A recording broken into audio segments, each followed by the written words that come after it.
അത് മോശമായിട്ട് കേൾക്കുന്ന കോമാളി വേഷം എന്ന് പറഞ്ഞത് അത് ശരിയായില്ല. എന്റെ ചിലപ്പോ എന്നെ കുറ്റം തോന്നിയേക്കാം. എന്നാലും ഞാൻ പറയാ കോമാളി വേഷം കിട്ടാൻ താല്പര്യം. ഞാൻ അതിനകത്തൊന്നും കയറി പിടിക്കാൻ വേണ്ടി. ഹായ്, നമസ്കാരം. ഇന്ന് നമ്മോടൊപ്പം ഉള്ളത് ഒരു ചിരിക്കൂട്ടൻ തന്നെയാണ്. കൊച്ചു പ്രതിഭേട്ടൻ ശ്രീജു ആൻഡ് സൂര്യശ്രീ. ശ്രീജു ആൻഡ് സൂര്യശ്രീ അവര് നമ്മുടെ ഇപ്പൊ നല്ല റീച്ചിൽ പോയിക്കൊണ്ടിരിക്കുന്ന ഇത് ഐറ്റം വേറെ എന്ന് പറയുന്ന പ്രോഗ്രാമിലെ മെയിൻ താരങ്ങളാണ്. അവരോട് നമുക്ക് ജസ്റ്റ് ഒന്ന് വിശേഷം ചോദിക്കാം. Welcome to Inflame media. Thank you. പ്രതിഭേട്ടാ, എന്റെ ഒരു എന്താ പറയാ, എനിക്ക് ഓർമ്മ വെച്ചപ്പോ മുതൽ നമ്മള് കോമഡി പ്രോഗ്രാം കാണാൻ തുടങ്ങിയ കാലം തുടങ്ങി ചേട്ടനെ കാണുന്നത് നമ്മള്. എനിക്ക് ഒരുപാട് പ്രായമുണ്ടെന്നാണ് അങ്ങനെയല്ല, അല്ല എനിക്ക് ഇച്ചിരി പ്രായം കുറവാന്ന് വിചാരിച്ചോട്ടെ, കുഴപ്പമില്ല.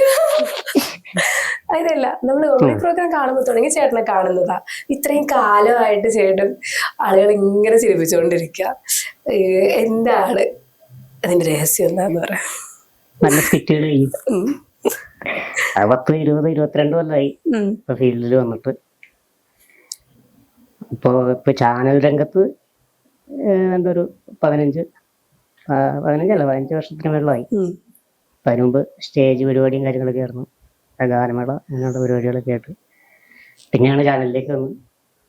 കോമഡി ന്യൂസ് പിന്നെ ഞാനും പ്രസാദിന്റെ ആ ഷോയിലാണ് ആദ്യം ചെയ്തത്. അത് കഴിഞ്ഞ് പിന്നെ നമ്മുടെ കോമഡി ഫെസ്റ്റിവല് മനോരമയില്. അതിനകത്ത് ഞങ്ങൾ 4 പേര് ചെറിയ ആൾക്കാർ വെച്ചിട്ടൊരു ടീമൊക്കെ ഉണ്ടായിരുന്നു, ലിറ്റിൽ സ്റ്റാർസ് എന്ന് പറഞ്ഞു. അപ്പൊ ആ ടീമിന് ഫൈനലിൽ വരെ എത്താൻ പറ്റി.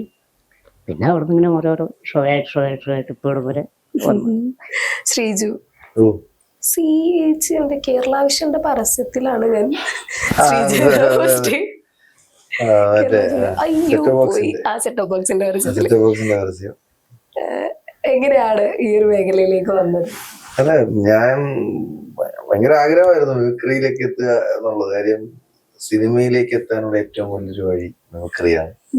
അതാണ് പൊതുവെയുള്ളൊരു കാഴ്ചപ്പാട്. അങ്ങനെ മിമിക്രിയിലേക്ക് വന്നിട്ട് കുറച്ച് വർഷങ്ങളായി. കുറച്ച് പ്രൊഫഷണൽ സമിതിയിലൊക്കെ കളിച്ചെങ്കിലും അത്യാവശ്യം നല്ല സ്കിറ്റുകൾ കളിക്കാനും അല്ലെങ്കിൽ ഇപ്പം അത്യാവശ്യം ആൾക്കാർക്കിടയിൽ ഫെമിലിയർ ആവാനും പറ്റിയത് ഐറ്റം വേറെ കൊണ്ട് മാത്രം. തീർച്ചയായിട്ടും ഐറ്റം വേറെ വന്നതിന് ശേഷമാണ് ആൾക്കാരൊക്കെ ഞാൻ ഈ പരിപാടിയിൽ ഉണ്ടെന്ന് തന്നെ അറിയുന്നത്. അല്ലാതെ അതിന് മുമ്പൊക്കെ പോയിട്ടുള്ളത് ഞാൻ ചൂണ്ടി കാണിച്ചു കൊടുക്കണം, ഞാൻ അതിലുണ്ട്, അങ്ങനത്തെ ഒരു ഇതായിരുന്നു.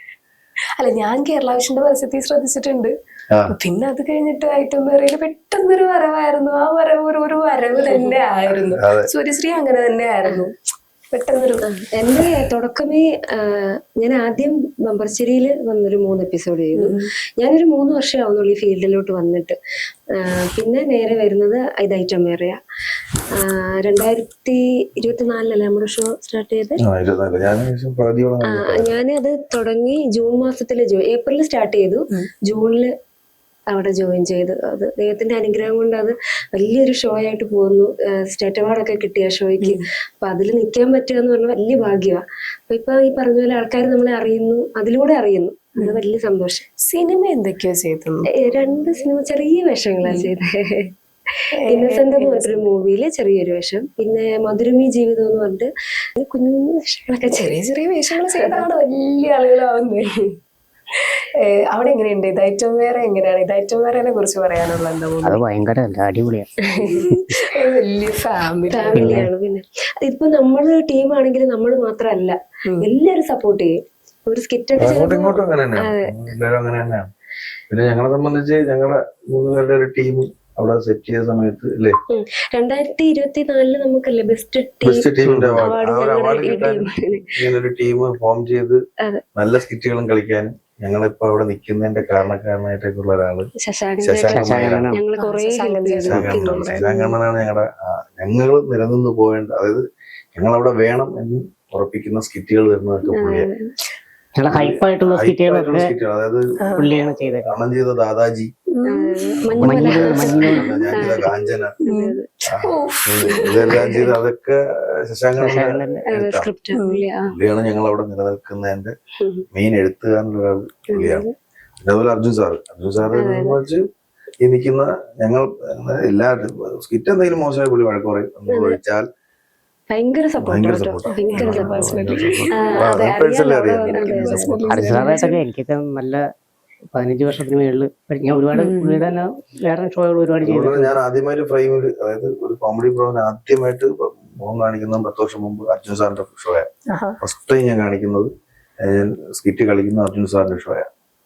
പിന്നെ അതുപോലെ തന്നെ അവിടുത്തെ രാജേഷ് ഏട്ടനാണെങ്കിലും, രാജേഷ് പാണാവലി, രാജേഷ് ഏട്ടനാണെങ്കിലും, സനൂപാണെങ്കിലും, ജോണേട്ടൻ ഉണ്ടായിരുന്ന, അനന്തൻ, ഒത്തിരി പേരുണ്ട്. പിന്നെ ഇപ്പോഴത്തെ ടീം മെമ്പേഴ്സ് ഭയങ്കര ഫാമിലിയാണ്. ഭയങ്കര ഫാമിലിയാണ്. ഇത് നമ്മുടെ പ്രേക്ഷകർക്ക് അറിയാത്ത കുറച്ച് കാര്യങ്ങളുണ്ട് റിയാലിറ്റി ഷോയുടെ പുറകില്. നമ്മൾ വരുന്നു, സ്കിറ്റ് ചെയ്യുന്നു, പോകുന്നു, ഇതിനപ്പുറത്തേക്ക് എങ്ങനെയാണ് ഇതിന്റെ ഇങ്ങനെ പ്രോസസ്സ് പോയിക്കൊണ്ടിരിക്കുന്നത്? സത്യം പറഞ്ഞു കഴിഞ്ഞാൽ ഈ കാണികൾക്ക് ആർക്കും അറിയില്ല. അതെങ്ങനെയാണെന്നൊന്ന് പറഞ്ഞു കൊടുത്താലോ? പ്രായത്തിൽ മൂത്തത് അതായത് നമ്മളിപ്പോ ഷോ എന്ന് വെച്ചിട്ടുണ്ടെങ്കിൽ ഒരു ടീം വർക്ക് 4 അല്ലെങ്കിൽ 5 ദിവസം ഗ്രൂമിങ് സമയത്ത് നമ്മുടെ ടീമുകളായിട്ടൊരു എന്തെങ്കിലും ഒരു സ്കിറ്റിന്റെ ഒരു കണ്ടന്റ് പിടിച്ചിട്ട് അതിന്റെ 1 ലൈൻ ഉണ്ടാക്കും. പിന്നെ അത് അങ്ങോട്ടും ഇങ്ങോട്ടും ചർച്ച ചെയ്ത് കൗണ്ടർ സാധനങ്ങളൊക്കെ കയറ്റി റിഹേഴ്സൽ ചെയ്ത് നമ്മൾ ഗ്രൂമേഴ്സിനെ കാണിച്ച് അവർ ഓക്കെ അടിച്ചാൽ മാത്രമാണ് നമുക്ക് ഫ്ലോറിലേക്ക് പോകാൻ പറ്റുള്ളൂ. ഒരു ഒരാഴ്ചയോളം നമ്മള് ഇതിന്റെ ഭാഗമായി ഒരിടത്ത് ഒന്നിച്ച് സ്റ്റേ ചെയ്ത് എഫേർട്ട് എടുത്ത് പ്രാക്ടീസ് ചെയ്ത് ലാസ്റ്റ് ആണ് ആ ഫ്ലോറിൽ കയറുന്നത്. സത്യം പറഞ്ഞു കഴിഞ്ഞാൽ ഇത് ആർക്കും അറിയില്ല. ഇവരെങ്ങനെയൊക്കെയോ വരുന്നു ചെയ്യുന്നു, അതിനപ്പുറത്തേക്ക് ഇതിന്റെ പുറകിൽ ഇങ്ങനെ ഒരു സംഭവം ഉണ്ടെന്ന് ആർക്കും അറിയില്ല അധികം. ഇതായിട്ട് യൂട്യൂബിൽ ഇടുമ്പോ അതിന്റെ അടിയിൽ വന്ന ആൾക്കാർ വേറെ വല്ല പണിക്കും ഇതാണ് പണി, ഇതൊരു ജോലിയാണ്, അത് എടുക്കുമ്പോഴേ അറിയാൻ പറ്റുള്ളൂ. ചേട്ടന്റെ സിനിമാ വിശേഷം എന്താ? ഞാൻ മൊത്തം 10-14 പടമൊക്കെ ചെയ്ത് ഇപ്പൊ അതിനകത്ത് ഏറ്റവും കൂടുതൽ ആൾക്കാർ തിരിച്ചറിയണത്, ആൾക്കാർ പെട്ടെന്ന് കേൾക്കാൻ അത്ഭുതീപം വിചാരിക്കും. പക്ഷെ അതിനകത്ത് എല്ലാവരും ഒരേപോലെ ഇരിക്കണം, ആരും തിരിച്ചറിയില്ല. ഇപ്പൊ ഏറ്റവും കൂടുതൽ തിരിച്ചറിയുന്ന വെച്ചിട്ടുണ്ടെങ്കിൽ ജോർജ് സാറിന്റെ പോർജുമർ ജോസ് ചെയ്തായിരുന്നു. ജോർജ് ചേട്ടൻ ക്യാരക്ടർ ചെയ്തു. പിന്നെ ജോർജ് സാറിന്റെ തന്നെ പാപ്പൻ എന്ന് പറഞ്ഞ പടത്തില് സംഭവം ചെയ്തു. ഒറ്റ സീനുള്ളെങ്കിൽ അത് നല്ലൊരു ഹൈലൈറ്റ് ആയിട്ടുള്ളൊരു സീനായിരുന്നു. പിന്നെ ബിബിന്റെ വിഷ്ണുവിന്റെ മറ്റേ വെടിക്കെട്ട് എന്ന് പറഞ്ഞ പടം ചെയ്തു. പിന്നെ ചെറിയ ചെറിയ പടങ്ങൾ ഒരുപാട് ചെയ്തിട്ടുണ്ട്. ശക്തൻ മാർക്കറ്റ്, ഒരു കഥ തുടങ്ങുന്നു, അങ്ങനെയൊക്കെ പറഞ്ഞിട്ട് പ്രധാനമൊക്കെ ചെയ്തിട്ടുണ്ട്. ഇപ്പൊ പുതിയത് ഇപ്പൊ 3-4 പടം അങ്ങനെ വന്ന് നിൽക്കണു. ഈ മാസം ലാസ്റ്റിലേക്ക് ആകുമ്പോഴത്തേക്ക് ഒരു പടം സ്റ്റാർട്ട് ചെയ്യും. വലിയൊരു പടമാണ് അത്, സസ്പെൻസ് ആയിട്ടിരിക്കട്ടെ. ഓ അല്ല, എന്തായാലും നല്ല തന്നെ വരട്ടെ. സൂര്യശ്രീ എങ്ങനെയാണ് ഈ ഒരു ഇതിലേക്ക് വരുന്നേ? ഇതിലേക്ക് ചെറുതിലെ തൊട്ട് പാട്ട്, ഡാൻസ് അങ്ങനത്തെ ഒക്കെ പരിപാടികളുണ്ട്. പക്ഷെ ഇങ്ങനെ അദ്ദേഹത്തിന്റെ അനുഗ്രഹവും ആണ് ഇങ്ങനെ പെട്ടെന്ന്, അതായത് ഇപ്പം എന്താ പറയാ, എല്ലാവർക്കും സാധാരണക്കാർക്ക് അവസരം കൊടുക്കുന്ന ഷോ ഇപ്പൊ കുറെ ഉണ്ടല്ലോ. അപ്പൊ അങ്ങനെ ഇരുന്നപ്പം ബമ്പർച്ചിരിയില് ഒരു ദിവസം ട്രൈ ചെയ്യാം അങ്ങനെ നോക്കിയപ്പോഴാ ഞങ്ങളുടെ വീടിനടുത്ത് മനീഷ് ഖാൻ എന്ന് പറഞ്ഞിട്ട് ചേട്ടൻ മിമിക്രി ആർട്ടിസ്റ്റാ. പുള്ളി സ്ഥിരമായിട്ട് ഇതിൽ പോകുന്ന, അപ്പൊ എന്റെ വീടിന്റെ അടുത്ത് തന്നെയാ. അപ്പൊ ഞാൻ പുള്ളിയെ വിളിച്ചിട്ട് ചോദിച്ചു, ചേട്ടാ ഇതുപോലെ എങ്ങനെയാ അതിൽ പോവാൻ, എനിക്ക് ആഗ്രഹമുണ്ട്. അപ്പൊ അവരും ഇതുപോലെ ഒരു ഫീമെയിൽ പെയറിനെ നോക്കിക്കൊണ്ടിരും. അവർ ആ ഷെഡ്യൂളൊക്കെ മെയിൽ വെച്ചിട്ടാണ് കളിച്ചത്. അങ്ങനെ പുള്ളിയാണ് സത്യം പറഞ്ഞ എന്നെ അതിലേക്ക് കൊണ്ടുപോകുന്നത്. മനീഷയ്ക്കായി ഭയങ്കര ഒരു താങ്ക്സ് പറയണം. കാരണം അതിലേക്ക് ഞാൻ വരുന്നു, അവിടെ ഒരു 3 സ്കിറ്റ് കളിക്കുന്നു. അത് കഴിഞ്ഞിട്ടാണ് ഐറ്റം വേറയിലേക്ക് വരുന്നത്. അവിടെ വരുന്ന സത്യം പറഞ്ഞാൽ ആദ്യം വരാനായിട്ട് ഇരുന്നത് പത്തനംതിട്ട ടീമില്ലേ, ആ ടീമിനകത്ത് രാജേഷ് ഏട്ടന്റെ കൂടെയാണ് ആദ്യം വരാനായിട്ടൊരു അവസരം. അത് അനീഷ് ബാൽ എന്ന് പറഞ്ഞിട്ട് മിമിക്രി ആർട്ടിസ്റ്റ് നമ്മുടെ ബമ്പർശ്ശേരിയിൽ ഇപ്പോൾ ചേട്ടൻ ഗുരുവൊക്കെയാണ്. അതിലേക്ക് വന്നിട്ട് അങ്ങനെ വരാൻ വേണ്ടിയൊക്കെ നമ്മളെല്ലാം സെറ്റാക്കി. പക്ഷെ അന്ന് വരാൻ പറ്റിയില്ല. പിന്നെ അവര് വന്നു കളിച്ചു. അതെല്ലാം കഴിഞ്ഞിട്ട് ജൂണിലാണ് എനിക്ക് ഇതിലേക്ക് വരാൻ പറ്റുന്നത്. സത്യം പറഞ്ഞാൽ വലിയൊരു ഭാഗ്യമാണ്. കാരണം എന്താ പറയുക, ഞാൻ ആ സമയത്ത് നമ്മൾ വീട്ടിലിരുന്ന് ഇങ്ങനെ കാണുന്നുണ്ട് ഫ്ലവേഴ്സ് ഇത് ഐറ്റം വേറെ. അപ്പൊ ഇങ്ങനെ ആലോചിച്ചിട്ടുണ്ട്, ദൈവം ഇതിനകത്തൊന്ന് പോകാൻ പറ്റിയെങ്കിലും. പക്ഷെ ദൈവത്തിന്റെ അനുഗ്രഹം വരാൻ പറ്റി, അതിൽ സന്തോഷം. ഇനി ഭാവിയിൽ എന്താ ഉദ്ദേശിക്കുന്നത്? അല്ല, എന്തായാലും കലയിൽ തന്നെ നിൽക്കണം, കല കൊണ്ട് ജീവിക്കണം എന്ന് തന്നെയാണ് ആഗ്രഹം. അത് ദൈവം അനുഗ്രഹിക്കണം, ഇതിൽ തന്നെ പിടിച്ചു നിൽക്കാൻ കഴിയണം. ഇപ്പൊ ഒരു പെണ്ണെന്ന് പറയുമ്പോ നമുക്ക് ഒരുപാട് റെസ്പോൺസിബിലിറ്റീസ് ഉണ്ട്. ഒരു ഫാമിലിയിൽ നിന്ന് ഇങ്ങനെ വരുന്നു, എത്രയും ദിവസം സ്റ്റേ ചെയ്യുന്നു, വീട്ടുകാരുടെ റെസ്പോൺസ് എങ്ങനെയാ? വീട്ടിലെ അമ്മയൊക്കെ ഭയങ്കര സപ്പോർട്ടാ, എല്ലാരും സപ്പോർട്ടാ. ആ ഒരു ബലമാണ്. കാരണം എനിക്കൊരു മോനുണ്ട്. അപ്പം അവന്റെ കാര്യങ്ങൾ അത്രയും ഉത്തരവാദിത്തമായിട്ട് വീട്ടിൽ നോക്കാൻ ആൾക്കാരുള്ളത് കൊണ്ടാണ് എനിക്ക് സത്യത്തിൽ ഇങ്ങനെ വരാൻ പറ്റുന്നത്. ആ അമ്മ ഭയങ്കര സപ്പോർട്ടാ. അമ്മയൊക്കെ ചെറുതായിട്ടൊക്കെ പാട്ടൊക്കെ പാടും. അപ്പൊ കുഞ്ഞിലൊക്കെ അമ്മയൊക്കെ ഞങ്ങളെ പാട്ടൊക്കെ പഠിപ്പിച്ചത്. അപ്പോൾ ആ ഒരു വലിയ സപ്പോർട്ട്, ഫാമിലിയുടെ ഒരു വലിയ സപ്പോർട്ട് ഇതിനകത്തുണ്ട്. അതുകൊണ്ടാണ് എനിക്കിങ്ങനെ വരാൻ പറ്റുന്നത്. നാട്ടിലൊക്കെ എങ്ങനെയാ പ്രതികരണം? നാട്ടിലെല്ലാവർക്കും വലിയ സ്നേഹമാണ്, വലിയ കാര്യം എല്ലാവർക്കും. ഇങ്ങനെ വരാൻ വഴിയില്ലല്ലോ, പലരും പറയാറ് നാട്ടിലേക്ക് വലിയ പേര്. എല്ലാവർക്കും വലിയ കാര്യമാണ്, വലിയ ഞാൻ ആ സ്നേഹമാണ്. നാട്ടിലേക്ക് പോയാലെന്ന് ആലോചിക്കാം. ഏതാ നാട്? എന്റെ നാട് പത്തനാപുരം. പിടവൂർ എന്ന് പറയുന്ന ഒരു കൊച്ചു ഗ്രാമമാണ് ഞങ്ങളുടെ. നോർമലി നമ്മൾ എല്ലാവരോടും ചോദിക്കുമ്പോഴേ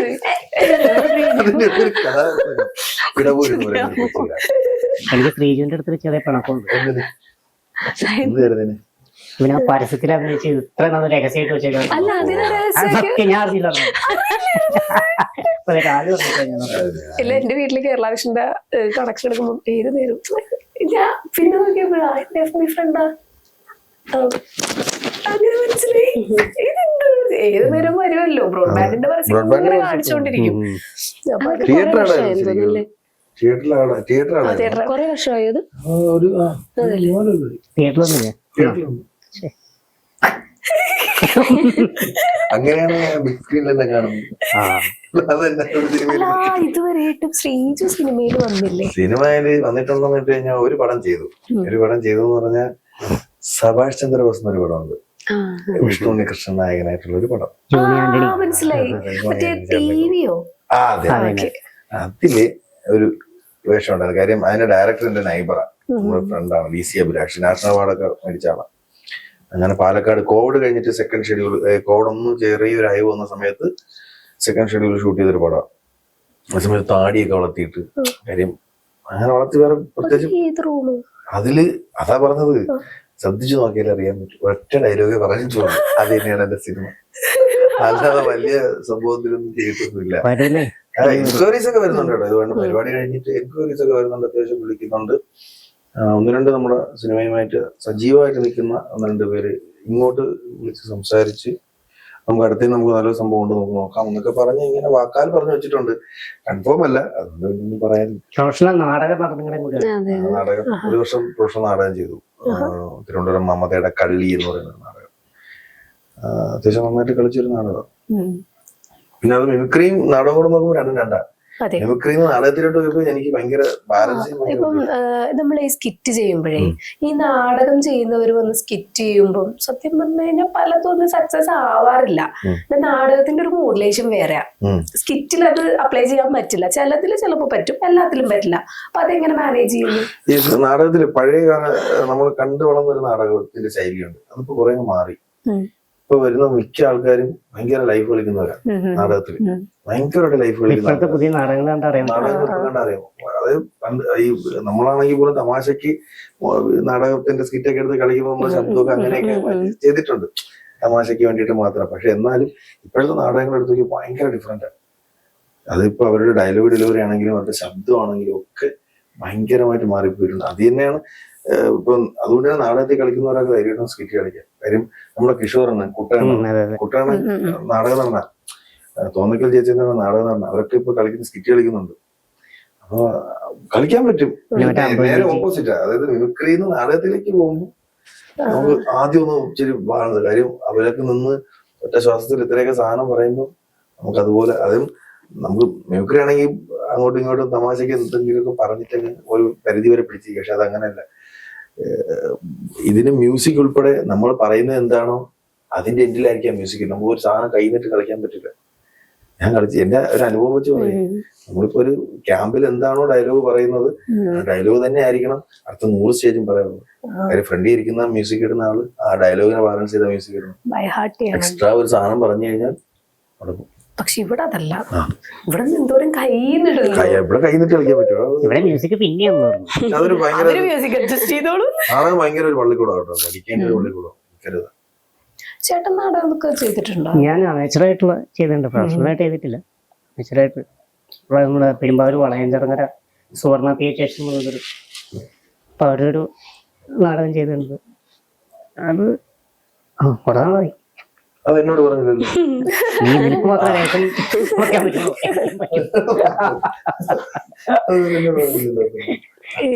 പ്രതിഭേടന്റെ ഒരു ക്വാളിറ്റി നോക്കുകയാണെങ്കിൽ പ്രതിഭേടൻ ഇപ്പം സ്കിറ്റ് കണ്ടിട്ടുള്ളൊക്കെ എന്ത് വേണേ ചെയ്തോളും. എന്ത് വേണേ ഒരു എന്താ പറയാ ഒരു മെയിൻ സാധനം ഇങ്ങനെ പിടിച്ച് പലരും അങ്ങനെ പോകും. ആ ഒരു ഇത് മാത്രം പിടിച്ചു പോകും. ചേട്ടൻ അങ്ങനെയല്ല. ഞാൻ ഏറ്റവും റിസ്ക് എടുത്ത് ചെയ്തൊരു ഐറ്റം ഉണ്ടായിരുന്നു. ഏതാ? മഴവിൽ മനോരമയില് സെക്കൻഡ് എടുക്കുമ്പോ നരം എന്ന് പറഞ്ഞിട്ട് നരം സിനിമയുടെ ഐറ്റം ചെയ്തു. അത് ചെയ്തത് ഫെസ്റ്റിവലില് അവിടെ സായിച്ചേട്ടൻ പാട്ടാണ്. സായിച്ചേട്ടൻ അടുന്നപ്പോ അന്നൊന്ന് ഞങ്ങളുടെ CC ആയിട്ട് പുള്ളി ഇടണം, കോർഡിനേറ്റർ, ക്രിയേറ്റീവ് കോർഡിനേറ്റർ പുള്ളി ഇടണം. അപ്പം സായിച്ചേട്ടൻ ഇവിടെ, കൊല്ലം സൂചേട്ടൻ ഇവിടെ, ജോഷി ചേട്ടൻ, രാജേട്ടൻ അവരൊക്കെ ഉണ്ട്. അപ്പൊ എന്ന് വെച്ചാൽ മറ്റേ മോദാല് മറ്റേ തടി പിടിക്കുന്ന സീനൊക്കെയാണ് ചെയ്യണം. അപ്പൊ എന്നോട് വെള്ളത്തിൽ ചാടാമെന്ന് വെച്ചപ്പോ ഞാൻ വെള്ളം കണ്ടാൽ തന്നെ പേടിയുള്ള ആളാ. പക്ഷെ ഇവിടെയൊക്കെ വെള്ളത്തിലിറങ്ങി ചുറ്റും നിൽക്കുക. അന്നേരം പനങ്ങാട് കായല് അല്ല വേലിയേറ്റ സമയമാണ്. ഞാൻ 2 കൽപ്പിച്ചെടുത്തങ്ങ് ചാടി കായലില്. അപ്പൊ അവര് താഴേന്ന് സപ്പോർട്ടുണ്ട്. അങ്ങനെ ജീവൻ പണയുമ്പോ ചെയ്തൊരു സ്കിറ്റായിരുന്നു. അതിന് 99 മാർക്കുണ്ടായിരുന്നു അതിന്. അതിപ്പോഴും കറങ്ങി വരും, യൂട്യൂബിൽ കറങ്ങി വരുമ്പോ ഇപ്പോഴും ആൾക്കാർ അത് പറയാറുണ്ട്. അല്ല എന്ത് ഇപ്പം നമ്മൾ വിചാരിക്കും എനിക്ക് പറ്റിയതേ ഞാൻ ചെയ്യുള്ളൂ. സത്യം പറഞ്ഞാൽ ഞാൻ സ്കിറ്റ് ചെയ്യാതിരിക്കുന്നത് പറ്റില്ല. കോമാളി വേഷം സത്യമായിട്ടും ചിലപ്പോ എന്നെ കുറ്റം തോന്നിയേക്കാം. എന്നാലും ഞാൻ പറയാ കോമാളി വേഷം കിട്ടാൻ താല്പര്യമില്ല. അങ്ങനെ ഒരു ചിന്താഗതി എനിക്കുണ്ട്. അത് ഇപ്പം നമ്മളെ ജീവിക്കാൻ വേണ്ടിയിട്ട്, മറ്റുള്ളവരെ ചിരിപ്പിക്കാൻ വേണ്ടിയിട്ട് പല വേഷം കിട്ടുന്നു. അങ്ങനെ ഒരു ചിന്താഗതി അതില്ലാത്തതാണ് നിങ്ങളുടെ എല്ലാവരുടെയും ഒരു വലിയ ക്വാളിറ്റി ആയിട്ട് ഞാൻ കാണുന്നത്. അങ്ങനെയല്ല, അത് ഓരോ കലാരൂപത്തിനും ഓരോ ശൈലിയുണ്ട്. ഇപ്പൊ നമുക്ക് മിമിക്രിക്കാരെ സംബന്ധിച്ച് മിമിക്രിയെ സംബന്ധിച്ച് സ്കിറ്റ് കളിപ്പിക്കുക, ചിരിപ്പിക്കുക. നാടകത്തിനെ സംബന്ധിച്ച് ഒരു സിനിമ പോലെ ഒരു നല്ലൊരു കഥ പറഞ്ഞു പോകുക. നാടൻപാട്ട് സാധാരണക്കാരുടെ മനസ്സിലാവുന്ന രീതിയിൽ പാട്ട്, എല്ലാത്തിനും എന്റെ ഇതുണ്ട്. ഇപ്പം സ്റ്റാൻഡപ്പ്, എന്നെ കൊണ്ട് ഒരിക്കലും സ്റ്റാൻഡപ്പ് ചെയ്യാൻ പറ്റില്ല, കവിയെ കൊണ്ട് ചെയ്യാൻ പറ്റും. ഒരാള് ഇപ്പൊ ഞാൻ പറയണത് ഇത്രയും പേര് ഒറ്റയ്ക്ക് സംസാരിക്കുന്നത് എനിക്ക് ബുദ്ധിമുട്ടാണ്. സ്കിറ്റ് ചെയ്തിട്ടുണ്ട്. അപ്പൊ കോമാളി വേഷം കിട്ടാൻ കുഴപ്പമില്ല. ചുമ്മാ ഇന്റർവ്യൂ 5 കിട്ടാൻ വേണ്ടിട്ട് ഞാൻ അതിനകത്തൊന്ന് കയറി പിടിക്കാൻ വേണ്ടിയിരിക്കുകയാണ്. അല്ല ചേട്ടത് കയറി പിടിക്കാൻ വേണ്ടിട്ടാ ഞാൻ അങ്ങനെ ഇട്ട് തന്നേ. പറയാൻ വേണ്ടിയിരിക്കാം. കാവ്യ പറഞ്ഞത് അത് മോശമായിപ്പോയി. കിറ്റ് എടുക്കണ കോമാളി വേഷം എന്ന് പറഞ്ഞത് അത് ശരിയായില്ല. എന്ത് സ്ത്രീക്കും ജീവിക്കാൻ വേണ്ടിട്ടേ. ഇപ്പൊ നമ്മൾ ഉപജീവന മാർഗം എന്ന് പറഞ്ഞ ഐറ്റം വേറെയും ഈ സ്കിറ്റുകളൊക്കെ തന്നെയാണ് നമ്മൾ ഉപജീവന മാർഗം. ഇതുകൊണ്ടാണ് ഞങ്ങളുടെ കുറെ പ്രശ്നങ്ങൾ, ഞങ്ങളുടെ ഫാമിലിപരമായിട്ടുള്ള ഒരുപാട് പ്രശ്നങ്ങൾ. അത് ആ ഫാമിലി പ്രശ്നങ്ങൾ തീർത്തതാണെങ്കിൽ ഈ കോമാളി വേഷം കെട്ടാൻ പിന്നെ ഇപ്പൊ എന്റെ ലൈഫിൽ തന്നെ വലിയൊരു സ്ട്രഗിൾ നടന്ന ഒരു ടൈം ഉണ്ട് എനിക്ക്. ആ സമയത്ത് സത്യം പറഞ്ഞാൽ ഇത് ഐറ്റം വേറെ അത് ശരിക്കും ഒരു ഫാമിലി പോലെയാ. വെറും നമ്മൾ വന്നൊരു കോമഡി ഷോ ചെയ്തു പോകുന്നു അങ്ങനെയല്ല.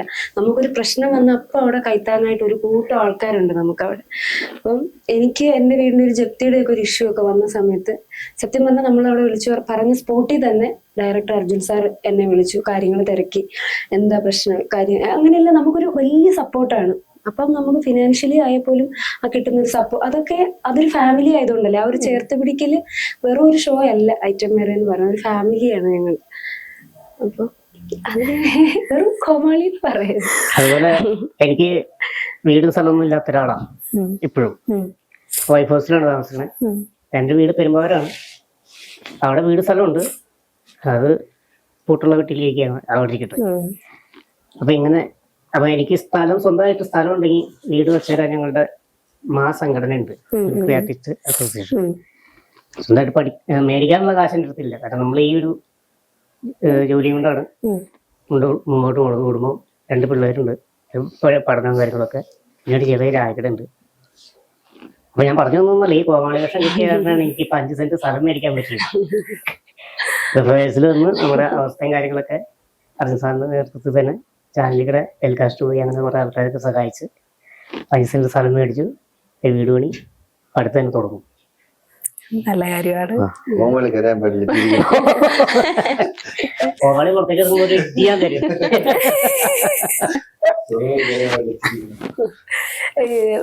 പ്രതിഭയുടെ പാട്ട് പാടും, നന്നായിട്ട് പാട്ട് പാടും.